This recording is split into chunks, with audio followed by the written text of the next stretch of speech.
coucou vous! Comment ça se passe votre année 2020? Et moi écoutez, c'est un grand cru à consommer avec modération. On part sur le Covid et mon cancer du sein. Allez santé hein! Wonder Woman! J'ai appris ça il y a 3 semaines. Ah bah j'étais pas prête hein. En gros, pour vous expliquer un petit peu ma life, elle a été bien mouvementée. J'ai perdu mes parents d'un cancer, mon père il y a 8 ans et ma mère il y a 4 ans.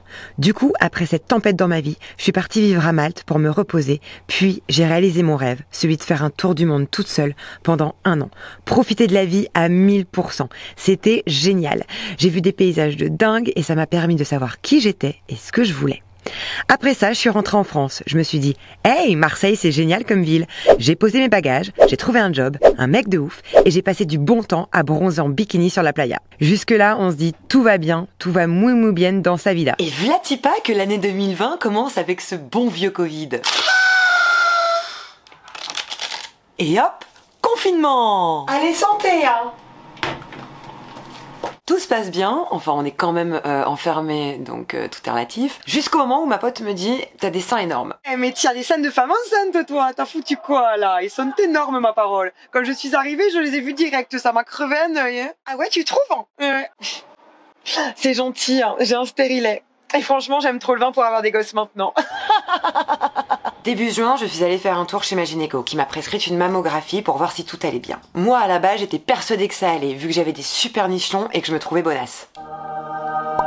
L'été arrivant, j'en ai profité pour retrouver mes amis, aller à la plage, faire la fête, et franchement, la mammo, c'était pas du tout ma priorité, je me suis dit, je verrai ça à la rentrée. Et septembre est arrivé. J'ai été faire une mammographie. À la mammographie, la médecin m'a dit, on voit quelque chose, faut faire une échographie. Et à l'échographie, on a dit, ah, il y a une petite boule, on va faire une ponction. Et là, la ponction, ça sent pas bon. Ponction. Pour la médecin non plus ça sent pas bon.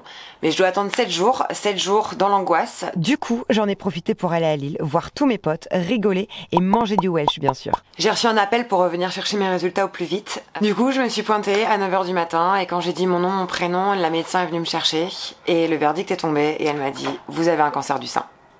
Et là, quand on te dit tu as un cancer du sein, tout de suite, moi, l'image que j'avais, c'était ça. Allez, à l'année prochaine. Allez, salut, hein. Merci. Non, cordialement. Merci beaucoup. Merci. Au revoir. J'ai eu cette idée aussi de me pincer.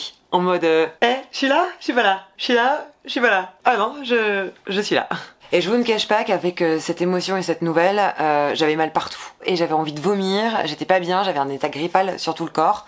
Et j'ai dormi et redormi. Et pour me redonner un coup de boost, j'ai eu le soutien de mes proches. Car faut le dire, avec mes parents qui sont décédés d'un cancer, niveau référence, y a mieux. Ah ouais, y a mieux là, je vous le dis, ouais.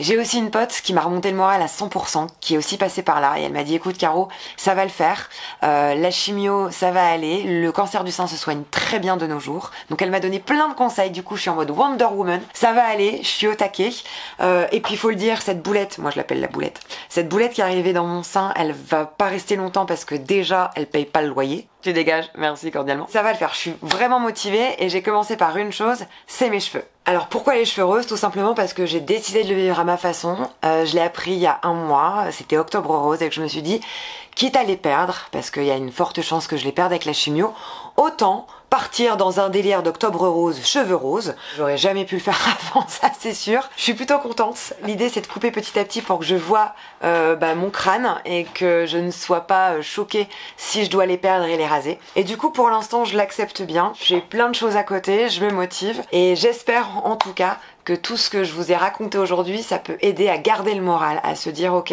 le mot cancer est dur, mais on peut y arriver avec le smile, la positivité aide beaucoup et en rire en fait. Alors je sais c'est pas un rhume, c'est quand même important et c'est grave, mais ça va le faire, il y a beaucoup de personnes qui s'en sortent et je reste positive et en mode Wonder Woman. Voilà, c'est parti, la chimio, les traitements, j'arrive. Et juste une petite chose, le crabe, je le préfère dans mon assiette, pas dans mon nichon. Wonder Woman! Allez, salut! C'est totalement improbable.